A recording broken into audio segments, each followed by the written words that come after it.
मैं भारत को भारतीयता की मान्यता के आधार पर फिर से खड़ा करना चाहता हूं, उस काम में लगा हूं। तो मैं आपको आपकी जिंदगी के लिए छोटे छोटे कुछ 4 नियम बताना चाहता हूं, और ये 4 नियम का पालन आप सब करिए।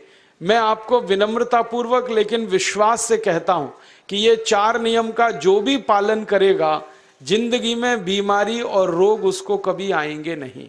आप भी अगर ये पालन करेंगे तो बहुत अच्छा होगा। मैं भी करता हूं मेरे जीवन में। मैं पिछले 15 वर्षों से योग प्राणायाम करता हूं, उसके साथ कुछ नियम मैंने बनाए हैं, वो नियम का पालन करता हूं और वही नियम आपको बताना चाहता हूं। स्वामी जी पालन करते हैं, मैं करता हूं, हमारे लाखों योग शिक्षक करते हैं, और इन नियमों का पालन करने से हमको इतना लाभ हुआ है कि कभी बीमारी आती नहीं। 15 साल से मैंने हर बार मेरा बीपी चेक किया, नॉर्मल है, शुगर नॉर्मल है, ट्राइग्लिसराइड्स नॉर्मल है, कोलेस्ट्रॉल नॉर्मल है। पिछले 15 साल में कभी सर्दी जुकाम भी नहीं हुआ, गला भी नहीं बैठा, कभी हॉस्पिटल नहीं देखा, कभी डॉक्टर के पास नहीं गए, क्योंकि जरूरत नहीं पड़ी। और वो जरूरत नहीं पड़ी क्योंकि हम निरोगी हैं, स्वस्थ हैं। ये निरोगी और स्वस्थ होने के लिए आयुर्वेद की एक छोटी सी जानकारी आपसे मैं शेयर करना चाहता हूं। आयुर्वेद में ये कहा गया है कि किसी भी व्यक्ति को निरोगी होना है, रोग मुक्त होना है, तो अपने जीवन में 3 बातों का ध्यान रखे। अपना वात, पित्त और कफ, तीनों का संतुलन रखे। वो 3 तरह के दोष हैं हमारे शरीर में, वात, पित्त, कफ। आपने सुना होगा, ये त्रिदोष आधारित शरीर है। जब वात बहुत बिगड़ जाता है तो 80 से ज्यादा रोग आते हैं। जब पित्त बहुत बिगड़ जाता है तो लगभग 46 से 50 रोग आते हैं, और जब कफ बिगड़ जाता है तो 28 रोग आते हैं, और वात, पित्त, कफ तीनों बिगड़ जाएं तो 148 रोग आते हैं। सर्दी, खांसी, जुकाम से लेकर और कैंसर तक जो आखिरी रोग माना जाता है, ये सब वात, पित्त, कफ के बिगड़ने का खेल है। तो इस देश के आयुर्वेद चिकित्सा के सबसे महान लोगों में से कुछ नाम आप जानते हैं, जैसे चरक ऋषि, जैसे सुश्रुत ऋषि। ऐसे एक ऋषि हुए बाघभट्ट। बाघभट्ट ऋषि ने एक पुस्तक लिखी है, उसका नाम है अष्टांग हृदयम, और एक पुस्तक लिखी है, उसका नाम है अष्टांग संग्रहम। इन दोनों पुस्तकों में उन्होंने 7000 नियम बताए हैं। उनमें से 4 बताता हूं, अच्छे लगे तो आज से ही पालन करो और दूसरों को भी बताओ, ताकि कोई भी इन नियमों का पालन करे तो बीमार ही ना पड़े। ये चारों नियम हैं वात, पित्त और कफ को संतुलित रखने के लिए। अब वात, पित्त, कफ तीनों एक साथ आपके संतुलित रहें तो उसके लिए पहला नियम है खाना खाने के तुरंत बाद पानी नहीं पीना। ये पहला नियम है। आप बोलेंगे ये तो बड़ी मुश्किल बात है, खाना खाते ही पानी पीते हैं हम तो सबके सब, और बिना पानी पिए खाना ही नहीं खाते। कई लोग तो खाने से ज्यादा पानी पीते हैं, खाना कम खाते हैं, पानी ज्यादा पीते हैं। ये खाना खाने के बाद पानी कभी भी नहीं पीना, क्योंकि महर्षि बाघभट्ट कहते हैं भोजनांते विषम वारी, माने भोजन के अंत में पानी पियो तो जहर के पीने के जैसा है। इसलिए वो कहते हैं कभी भी खाने के तुरंत बाद पानी मत पियो। अब आप मुझे पूछोगे क्यों नहीं पिए, कारण बता दो। कारण मैं बताना चाहता हूं सरल भाषा में। हम जब खाना खाते हैं ना तो पेट में सारा खाना इकट्ठा होता है। पेट में एक स्थान होता है, उसको हम कहते हैं जठर। संस्कृत में, हिंदी में जठर कहते हैं, अंग्रेजी में उसको एपिगैस्ट्रियम कहते हैं, हिंदी में कुछ लोग उसको आमाशय भी कहते हैं। ये जठर छोटा सा स्थान है। आपके पेट में नाभि है ना, उसके लेफ्ट साइड में बाईं तरफ छोटा सा स्थान है। सारा खाना आपका इसी स्थान पर आता है। जो भी आप खाते हो, रोटी, चावल, दाल, सब्जी, दूध, दही, कुछ भी खाओ, सब कुछ जठर में आता है। अब जठर में जैसे ही खाना इकट्ठा होता है तो उसमें आग जलती, और उस आग को कहते हैं जठर अग्नि। मिला के बोल देते हैं जठराग्नि। आप जैसे ही खाना खाते हो, पेट में जठर में अग्नि जलती है। वो अग्नि खाने को पचाती है, और अग्नि खाने को ऐसे ही पचाती है जैसे रसोई घर की अग्नि खाने को पकाती है। आपके रसोई घर में आप अग्नि जलाओ, उसके ऊपर दूध रख दो, दूध में थोड़ा चावल डाल दो, अग्नि जब तक जलती रहेगी खीर तब तक बनती रहेगी। आप घर में अग्नि जलाओ, उसके ऊपर पानी रख दो, उसमें दाल डाल दो, दाल की पकने की क्रिया तब तक चलेगी जब तक अग्नि जलेगी। ऐसे ही पेट में होता है, जैसे ही आपने खाना खाया पेट में अग्नि जलती है, और जब तक अग्नि जलती है तो खाने के पचने की क्रिया चलती है। जैसे रसोई घर में खाना पकाते हैं वैसे ही पेट में भी खाना पकता है, इसी को हम पचने की क्रिया कहते हैं, अंग्रेजी में उसको डाइजेशन कह देते हैं। तो आपने खाना खाया, पेट में अग्नि जल गई, अब वो खाने को हजम करेगी, पचाएगी।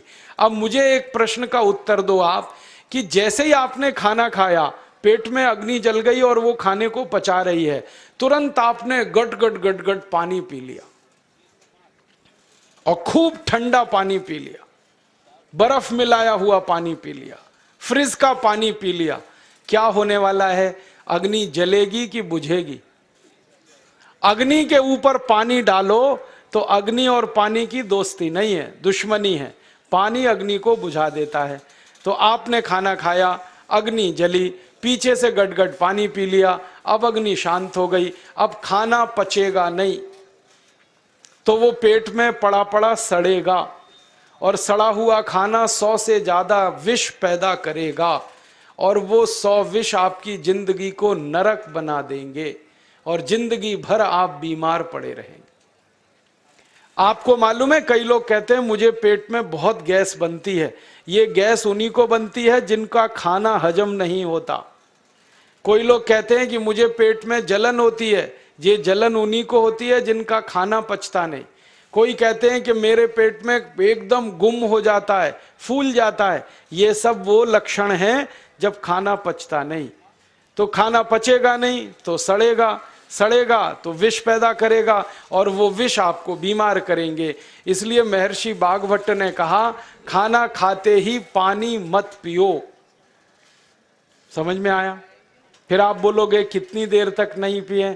कम से कम 1 घंटे तक। 1 घंटे बाद पानी पियो। आप बोलोगे जी 1 घंटा क्यों? ये जो अग्नि जलने की क्रिया है ये लगभग 1 घंटे तक ही चलती है पेट में, उसके बाद अग्नि अपने आप शांत हो जाती है, उसके बाद पानी पी लो।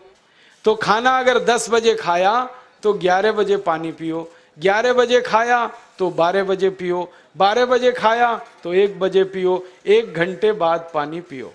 अब आपके मन में यह सवाल आ सकता है कि खाना खाने के पहले पी लें क्या? हाँ पी लो, 40 मिनट पहले पेट भर के पानी पी लो। 10 बजे खाना खाना है, 9:20 पे खूब पानी पी लो, जितना पी सकते हो। 11 बजे खाना खाना है, 10:20 पे पी लो, खूब पानी पी लो, 40 मिनट पहले। आप और एक सवाल पूछ सकते हो कि अच्छा ठीक है, खाने के बाद पानी तो नहीं पिएंगे, कुछ और पी सकते हैं क्या पानी को छोड़कर? तो उसके लिए बागभट्ट जी कहते हैं कि खाने के तुरंत बाद अगर पीना है तो दही की लस्सी पियो, मट्ठा। खाने के बाद अगर तुरंत पीना है तो फलों का रस पियो, गन्ने का रस पी लो, संतरे का रस पी लो, मौसमी का रस पी लो, अनार का रस पी लो। अब आप कहोगे ये सब महंगी महंगी चीजें बता रहे हैं, गन्ने का रस, संतरे का रस, अनार का रस, पैसे तो है नहीं। तो सबसे सस्ता रस है नींबू का ही रस पी लो, शिकंजी बना के पी लो, वो तो सबसे सस्ता है। तो खाना खाने के बाद या तो दही की लस्सी पियो या रस पियो। और एक तीसरी चीज है, दूध पी सकते। तो खाने के तुरंत बाद पीना है तो दही की लस्सी या मट्ठा, खाने के तुरंत बाद पीना है तो कोई फल का रस, खाने के तुरंत बाद पीना है तो दूध। पानी 1 घंटे बाद पियो। और अगर एक बात ध्यान रखो तो अच्छा है कि सवेरे खाना खाते हैं जिसको हम ब्रेकफास्ट कहते हैं, नाश्ता, तो फलों का रस पीना अच्छा, दोपहर को खाना खाएं तो लस्सी और मट्ठा पीना अच्छा, और रात का खाना खाएं तो दूध पीना अच्छा। जो लोग इस नियम का पालन कर सकते हैं जिंदगी में कभी भी 80 रोग उनको नहीं हो सकते। वात पित्त कफ तीनों ही इस एक छोटे से नियम से संतुलित रहते हैं। तो ये पहला नियम मैंने आपसे कहा। दूसरा नियम एक और है, और वो नियम ये है कि पानी कभी भी पियो, घूट घूट भर के पियो। जैसे गरम चाय पीते हैं, गरम कॉफी पीते हैं, गरम दूध पीते हैं, एक एक घूट भर के, एक एक सिप करके, ऐसे ही पानी पीने की आदत डालो। ये मुंह में एक बार गिलास लगा लिया, गटागट उसको खाली कर दिया, ये तरीका गड़बड़ है। एक घूट पानी, दो घूट पानी एक बार में उतना ही पियो। आप बोलोगे ये क्या चक्कर है? बात ऐसी है कि एक एक घूट पानी जब हम पीते हैं तो मुंह की लार पानी के साथ मिलकर पेट में अंदर जाती है, और ये जो मुंह की लार होती है ये क्षारीय होती है और पेट में हमेशा अम्ल बनता रहता है। तो एक घूट पानी पिया, मुंह की लार इसके साथ अंदर गई, दो घूट पिया और ज्यादा गई, बार बार लार अंदर जाएगी तो क्षार पदार्थ पेट के अम्ल के साथ मिलेगा। पेट में अम्ल बनता है, मुंह में लार क्षारीय होती है, तो ये क्षार को अम्ल में मिला दिया जाए और ये अच्छे तरीके से मिलकर पेट में जाए तो कभी भी कोई व्यक्ति के पेट को अम्लता नहीं होती, एसिडिटी नहीं होती। और पेट में अम्लता नहीं होती तो रक्त में अम्लता नहीं होती, और जिनके रक्त में अम्लता नहीं होती उनकी जिंदगी में कभी भी वात पित्त कफ के असंतुलन की स्थिति पैदा नहीं होती। इसलिए पानी घूट घूट करके पीना। मैं आपको एक छोटा सा मेरा ऑब्जर्वेशन बताता हूं, परीक्षण। आप भारत देश में या दुनिया में कहीं भी जाओ, मनुष्य को छोड़कर पशु पक्षियों को देखना शुरू करो, वो पानी कैसे पीते।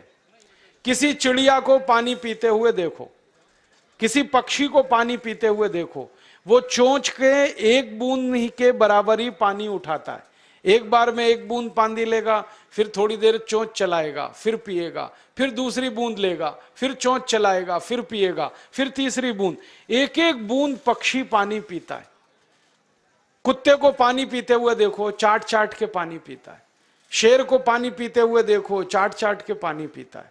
जितने जानवर चाट कर पानी पीते हैं, जितने पक्षी एक एक घूंट पानी पीते हैं, किसी भी पक्षी और किसी भी जानवर को डायबिटीज नहीं है, किसी को अर्थराइटिस नहीं है, कोई पक्षी ओवरवेट नहीं है, कोई पशु ओवरवेट नहीं है। वो सब स्लिम और ट्रिम है, क्योंकि वो इतने होशियार हैं कि पानी चाट के पीते हैं या घूट घूट करके पीते। अब मुझे ये हैरानी होती है कि ये पशु पक्षियों को कौन सिखाता है? वो अपने जन्म से ये ज्ञान सीख के आते, उनका कोई गुरु नहीं है, उनका कोई विद्यालय नहीं है, उनके कोई प्रशिक्षण शिविर नहीं लगते, फिर भी उनको इतनी अकल है कि पानी घूट घूट पीना। और हम ये मनुष्य जिनके इतने गुरु, इतने विद्यालय, इतने कॉलेज, सीखने वाले, सिखाने वाले, और हम मूर्खों के मूर्ख गटागट गटागट पानी पीते रहते। तो पानी पीने का तरीका बदल दो, घूट घूट भर के पानी पियो। ये दूसरा नियम है। तीसरा नियम है कि जिंदगी में कितनी भी प्यास लगे, ठंडा पानी कभी मत पियो। बर्फ डाला हुआ पानी, फ्रिज में रखा हुआ पानी, वाटर कूलर का पानी जिसका तापमान बहुत कम है, ये कभी मत पीना। क्यों? क्योंकि शरीर आपका गर्म है और पानी ठंडा है। अब होता क्या है वो मैं समझाता हूं सरल भाषा में। पेट तो गर्म है, अब इसमें ठंडा पानी डाल दिया आपने तो अंदर झगड़ा होता है। और झगड़ा क्या होता है? या तो पानी पेट को ठंडा करेगा या पेट पानी को गर्म करेगा। अगर पानी ने पेट को ठंडा कर दिया तो पेट के ठंडा होते ही हृदय ठंडा होता है, हृदय के ठंडा होते ही मस्तिष्क ठंडा होता है, मस्तिष्क के ठंडा होते ही आदमी ठंडा होता है, और आदमी ठंडा होते ही राम नाम सत्य होती है। आपको मालूम है जब शरीर ठंडा पड़ जाता है तो घर में भी नहीं रखते, निकाल के बाहर सड़क पे रख देते। जो घर आपने बनाया अपनी मेहनत से, शरीर के ठंडा पड़ते ही निकाल बाहर करते हैं उस घर में से, और फिर चिल्लाने लगते हैं लेके जाओ, जल्दी लेके जाओ, इसको जला के आओ। माने ठंडे शरीर की इज्जत नहीं है। तो ठंडा पानी क्यों पी रहे हो भाई? बंद कर दो। कोई जानवर ठंडा पानी नहीं पीता, कोई पक्षी नहीं पीता। तो आप ये ठंडा पानी पीना बंद करो, सादा पानी पीना शुरू करो। और गर्मी के दिनों में बहुत अगर आपको तकलीफ है तो मिट्टी के घड़े का पानी पी लेना, फ्रिज का और बर्फ का नहीं पीना। ये तीसरा नियम है। और चौथा और आखिरी नियम है कि आप सवेरे ही सवेरे जब सोकर उठते हो तो सबसे पहले पानी पियो। जैसे ही आपकी आंख खुल गई तो पहले 2-3 गिलास पानी पी लो, उसके बाद आप टॉयलेट में जाओ। उठते ही पानी पियोगे तो 2 फायदे हैं। पहला फायदा यह है कि पानी पेट में जाकर बड़ी आंत को साफ करता है, और जैसे ही बड़ी आंत की सफाई होगी पेट पे दबाव पड़ेगा और आप संडास घर में जाएंगे, 2-3 मिनट में पेट आपका साफ हो जाएगा। जिनका पेट सुबह एक बार में साफ हो जाता है उनकी जिंदगी में कभी रोग नहीं आता।